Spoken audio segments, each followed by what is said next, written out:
Jadi jangan ajari umat Islam tentang toleransi. Itu pemilik toleransi yang paling dalam. Ada orang-orang kekinian yang telat bangun. Mohon maaf, dia telat sadar ngajarin umat Islam tentang toleransi. Kenapa Nabi SAW memohon kepada Allah dengan permintaan yang pertama ini? Ilmu sebelum yang lain. Satu, saya bahas dari kata ilmunya dulu. Karena ilmu itu adalah dasar yang membimbing dan mengarahkan seseorang pada benarnya satu perbuatan. Di perbuatan itu dianggap benar kalau didasari dengan dasar pengetahuan yang jelas, ilmu yang benar. Di pangkal segala sesuatu itu ilmu. Makan nggak tahu ilmunya, susah makan. Minum nggak tahu ilmunya, sulit minum. Bahkan sekarang pekerjaan aja diturunkan spesialisasinya dalam bidang jurusan-jurusan di kampus-kampus dan pengajaran. Silakan Anda cek. Yang kepengen masuk ke sini, jurusannya nanti di kampus ambil ini. Maka nanti pekerjaannya akan masuk pekerjaan ini. ITB ambil misalnya jurusan pertambangan, perminyakan. Maka keluar dari situ lamar ke Pertamina, ke Medco, Slumberstone, Aliburton dan sebagainya. Yang masuk ke YIN, ini pengen jadi apa Anda? Pengen jadi misalnya ahli tafsir, jurusannya, ayo ambil tafsir hadis, masuk jurusan itu. Ada yang masuk jurusan ulumul Quran. Anda bayangkan, untuk menggapai profesi dalam urusan dunia saja, maka perlu dasar pengetahuan, ilmu. Apalagi dalam urusan ibadah. Maka tidak dianggap benar ibadah seseorang kecuali didasari dengan dasar ilmu yang sesuai.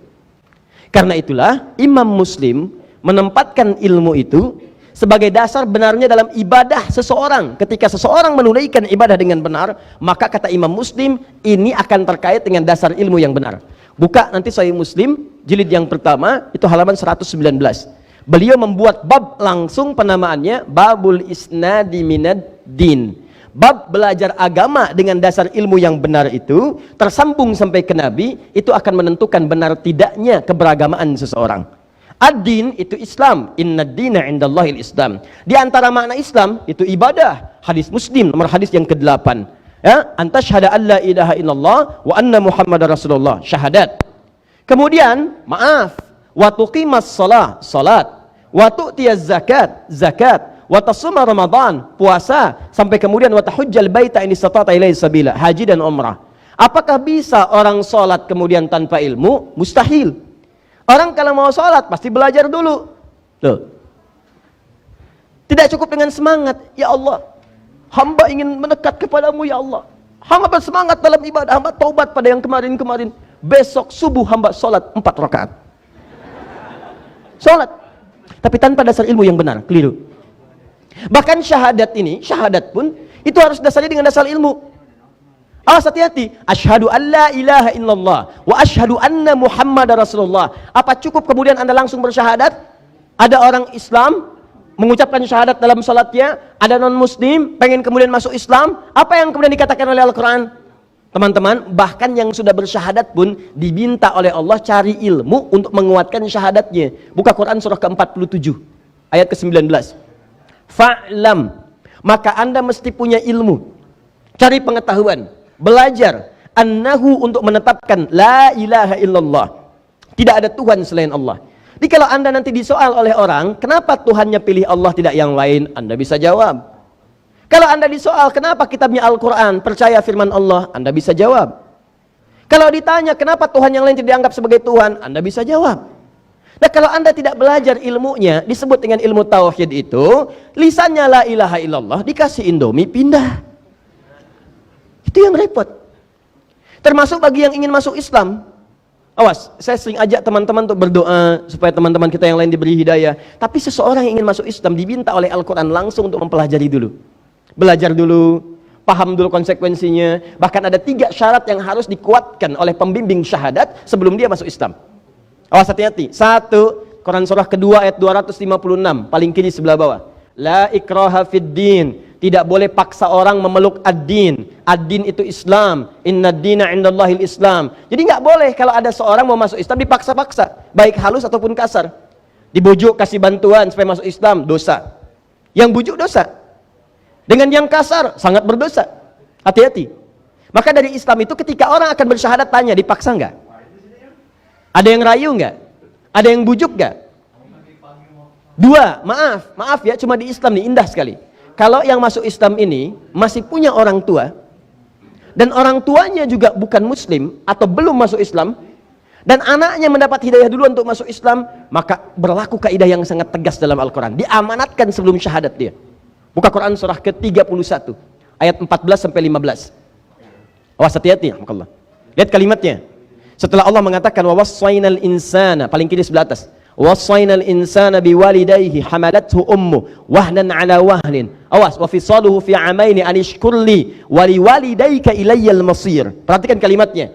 Allah terangkan dulu kedua orang tua bagaimana jasanya kepada anak. Bahkan ibu yang mengandung, lelah, macam-macam diminta untuk berbakti pada orang tua. Diteruskan ayat 15-nya. Wa in jahadaka ala an tusyrika bi ma laysa laka bihi ilm fala tuti'huma wa sahibhuma fid dunya ma'rufa.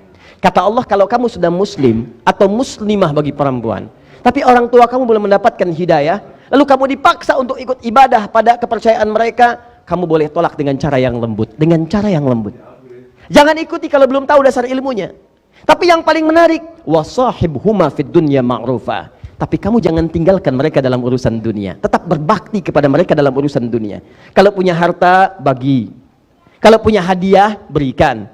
Jadi ini indah, dicoba di Quran nih. Beda keyakinan, tapi dalam urusan dunia toleransinya berjalan. Jangan ajari umat Islam tentang toleransi. Itu pemilik toleransi yang paling dalam. Ada orang-orang kekinian yang telat bangun. Mohon maaf, dia telat sadar ngajarin umat Islam tentang toleransi. Jangan diajarin. Kitab kami itu penuh dengan ajaran toleransi. Bahkan orang yang masuk Islam, bapak ibunya belum muslim. Kata Al-Quran, dalam hubungan dunia perlakukan dengan baik. Jangan putus hubungan, jadi salah. Kalau ada orang masuk Islam, memutus hubungan dengan bapak ibunya itu keliru. Patut dipertanyakan belajar dari mana. Yang ada itu didorong, doakan, minta kepada Allah. Bahkan dikasari tetap berkata yang baik. Dibenci tetap kirimkan hadiah. Dan itu dakwah. Ini bukan Anda masuk Islam, merubah penampilan, seakan-akan jadi lebih baik, tapi Anda memutuskan hubungan. Pasti ada yang salah di situ. Ada yang tidak sempurna. Coba cuma di Islam kalimat itu. Dan ketiga, pastikan ketika akan masuk Islam tanya supaya pikir-pikir dulu harus menunaikan ketentuan syariat dalam Islam. Quran surah kedua ayat 208. Ya ayyuhalladzina amanu dukhulu fis-silmi kafah. Nanti sholat loh. Ayo, siap nggak sholat 5 waktu? Siap. Tapi habis ini nanti sholat lagi. Namanya asar. Siap? Siap. Apa nggak pikir-pikir dulu? Siap Ustadz, atau 50-50. Kalau dia sudah yakin, baru syahadatkan. Nah itu ilmu namanya ini. Nanti kalau dia syahadat tanpa ilmu, didorong, apalagi yang membimbing pun tidak ada ilmunya. Yang paling bahaya adalah mengarahkan pada yang tidak bagus. Kalau kamu sudah syahadat, orang tua kamu itu kafir. Ingat itu ya, kafir dia. Jangan bergaul, tinggalkan, ini itu. Pasti ada yang salah. Pasti yang salah. Makanya ketika ini saja kalimat syahadat, apalagi kalau syahadat itu tidak diisi dengan ilmu yang baik, maka diarahkan pada yang keliru. Ada yang tembak atas nama Allah, bunuh orang atas nama Allah dan sebagainya. Bukan dalam ketentuan yang dibenarkan oleh syariat. Itu yang paling bahaya. Jelas? Baik, teruskan. Halo? Kenapa jadi tegang begini? Ini penting saya tekankan, karena kasus-kasus seperti ini seringkali terjadi. Makanya kami berikan arahan supaya dikembalikan kepada jalan-jalan yang benar.